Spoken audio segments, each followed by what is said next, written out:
नमस्कार साथियों। हमने जो सीरीज प्रारंभ की है 21 परमवीर चक्र विजेताओं की, जो कि 1947 से लेकर अभी तक 21 परमवीर चक्र विजेता रहे हैं, उनमें पहला वीडियो हमने सोमनाथ शर्मा जी का आपको उपलब्ध कराया। आपने उसका श्रवण किया। सोमनाथ शर्मा जी की कहानी के पश्चात अब नंबर 2 पर हम जदुनाथ सिंह की वीर गाथा का श्रवण करेंगे। ये जो कहानी की सीरीज हमने प्रारंभ की है, इसके माध्यम से हमारा प्रयास नई पीढ़ी के उन बच्चों को वास्तविक नायकों से परिचय कराना है, जिन्होंने देश के गौरव की रक्षा के लिए उसकी नींव को मजबूत करते हुए अपने को न्यौछावर कर दिया। ऐसे वीर समय समय पर हमारे सामने आए हैं। उन्हीं की कहानी को हम इस श्रृंखला में सीरीज में लेकर आए हैं। तो वीडियोस को अपना प्यार देते रहिए। वीडियो उपयोगी लगे तो लाइक ज़रूर कर दीजिएगा। इससे एक मोटिवेशन मिलता है इस तरह के काम करने का, आपके समक्ष इस प्रकार की उपयोगी और अच्छी जानकारियां लाने का। साथ ही कमेंट बॉक्स में वंदे मातरम लिखना मत भूलिएगा, और यदि अभी तक चैनल को सब्सक्राइब ना किया हो तो प्लीज़ ज़रूर कर लीजिएगा। तो चलिए हम इस सीरीज़ का दूसरा वीडियो प्रारंभ करते हैं, जदुनाथ सिंह जी का, वीरता की विरासत। यह कहानी एक ऐसे सिपाही की है जो अपने देश के लिए ही जिया और मरा।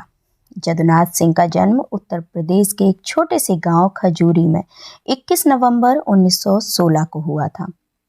उनके माता पिता बीरबल सिंह राठौर तथा जमुना कंवर सिंह किसान थे। 8 बच्चों वाला एक बड़ा परिवार था। जदुनाथ ने अपने गांव के विद्यालय से ही 4वीं कक्षा तक की शिक्षा प्राप्त की। वे कुश्ती और शारीरिक गतिविधियों में कुशल थे। युवा जदुनाथ एक फुर्तीले, धार्मिक और अनुशासित लड़के थे। 25 वर्ष की आयु में वे फतेहगढ़ के राजपूत रेजिमेंट में शामिल हो गए। प्रशिक्षण पूरा होने के बाद वे राजपूत रेजिमेंट के एक बटालियन में नियुक्त किए गए। उनके वरिष्ठ अधिकारियों ने उनमें साहस और नेतृत्व की अपूर्व झलक देखी। वे द्वितीय विश्व युद्ध में लड़े। युद्ध से लौटने के बाद जदुनाथ को नायक के पद पर पदोन्नत किया गया और उन्हें एक सैन्य दस्ते की कमान सौंपी गई। सैन्य समाज के बीच यह कहा जाता है कि जदुनाथ के संबंध में अधिक जानकारी उपलब्ध नहीं है, क्योंकि ना ही उन्होंने विवाह किया था और ना ही उनके संबंधियों की कोई जानकारी उपलब्ध है। अब युद्ध नायक जदुनाथ से जुड़ी हुई जो भी जानकारी उपलब्ध है, वह उनकी वीरता की धरोहर तथा अतुलनीय नेतृत्व क्षमता के गुणों पर आधारित है, जो कि हमारे देश के इतिहास के पन्नों में कभी धुंधली नहीं होगी। युद्ध की भयावहता। 6 फरवरी 1948। जैसा कि आपने पहले पढ़ रखा है, जम्मू और कश्मीर का राजघराना भारत की आज़ादी के तुरंत बाद भारत का हिस्सा नहीं बनना चाहता था, लेकिन जम्मू और कश्मीर के तत्कालीन महाराज के लिए हर क्षेत्र में आत्मनिर्भर होना भी संभव नहीं था। उन्होंने भारत में सम्मिलित होना तब स्वीकार किया जब पाकिस्तान के आक्रमणकारियों ने कश्मीर पर आक्रमण किया, और उस समय उन आक्रमणकारियों से निपटने में वे समर्थ नहीं थे। बटालियन 1 राजपूत को आक्रमणकारियों से लड़ने के लिए नौशेरा कूच करने का आदेश दिया गया। बटालियन 3 चौकियों पर बांट दी गई थी। उनमें से एक थी तेंधार, जिसे बेहद स्पष्ट रूप से वहां रहने के लिए कहा गया था, क्योंकि आक्रमणकारियों के लिए तेंधार से गुजरने के अलावा कोई दूसरा रास्ता नहीं था। बटालियन वहां 8 दिसंबर 1947 को पहुंच गई थी। तेंधार के नायक जदुनाथ को पहले ही यह सूचना मिल गई थी कि पाकिस्तानी आक्रमणकारी आक्रमण की योजना बना रहे हैं। उनके पास संसाधन कम थे और लोग भी। 6 फरवरी 1948 की भोर में जदुनाथ धुंध और कोहरे के बीच देख सकते थे कि आक्रमणकारी उनकी ओर बढ़ रहे थे। यह सच था कि वे संख्या में भी अधिक थे और हथियारों से लैस भी। ऐसा प्रतीत हो रहा था मानो जदुनाथ के लिए वक्त कुछ समय के लिए ठहर सा गया था। वे उठे और उन्होंने अपने सभी 9 सैनिकों को एकत्र किया तथा उन्हें मोर्चे पर डट जाने का निर्देश दिया। हमलावर बेहद आक्रमणकारी होकर उनकी तरफ जोर से बढ़ने लगे। जदुनाथ और उनके साथियों ने उन पर हथगोले बरसाए, लेकिन वह पर्याप्त नहीं थे।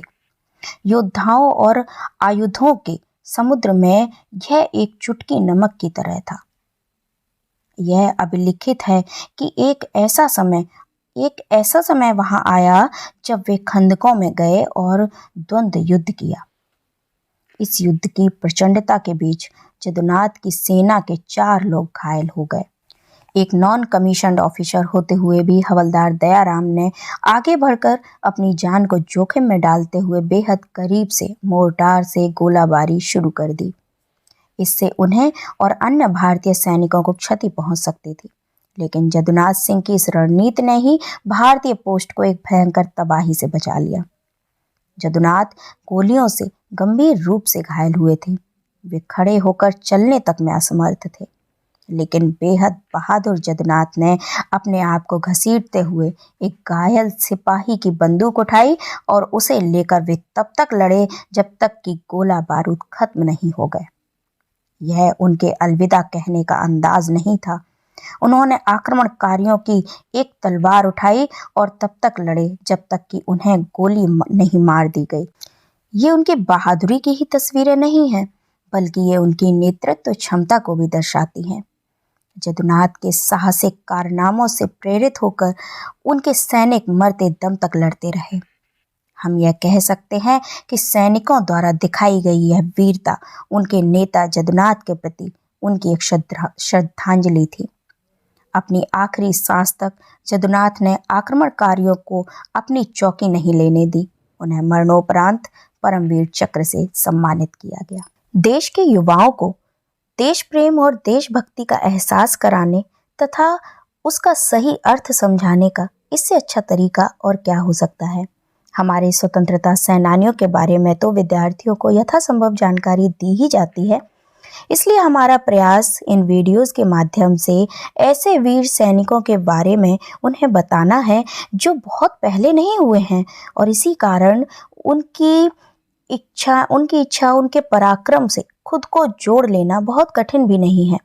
इन सबसे इतर वे हमारे एक अक्षय प्रेरणा स्रोत तथा मार्गदर्शक का काम भी बखूबी निभाते हैं। तो आज की युवा पीढ़ी को उनके सच्चे नायकों से जोड़ने का प्रयास है हमारा, इसीलिए ये सीरीज लेकर आए हैं। तो आप सभी इन वीडियोस को सुने, अपने बच्चों को सुनाएं, ज़्यादा से ज़्यादा लोगों में शेयर करें, और वीडियो उपयोगी लगे तो लाइक कमेंट करके अपने विचार ज़रूर व्यक्त करें। और अंत में फिर से मैं यही कहूँगी, यदि चैनल को सब्सक्राइब ना किया हो तो प्लीज़ ज़रूर कर दीजिएगा। फिर मिलती हूँ एक नई जानकारी के साथ, तब तक के लिए वंदे मातरम।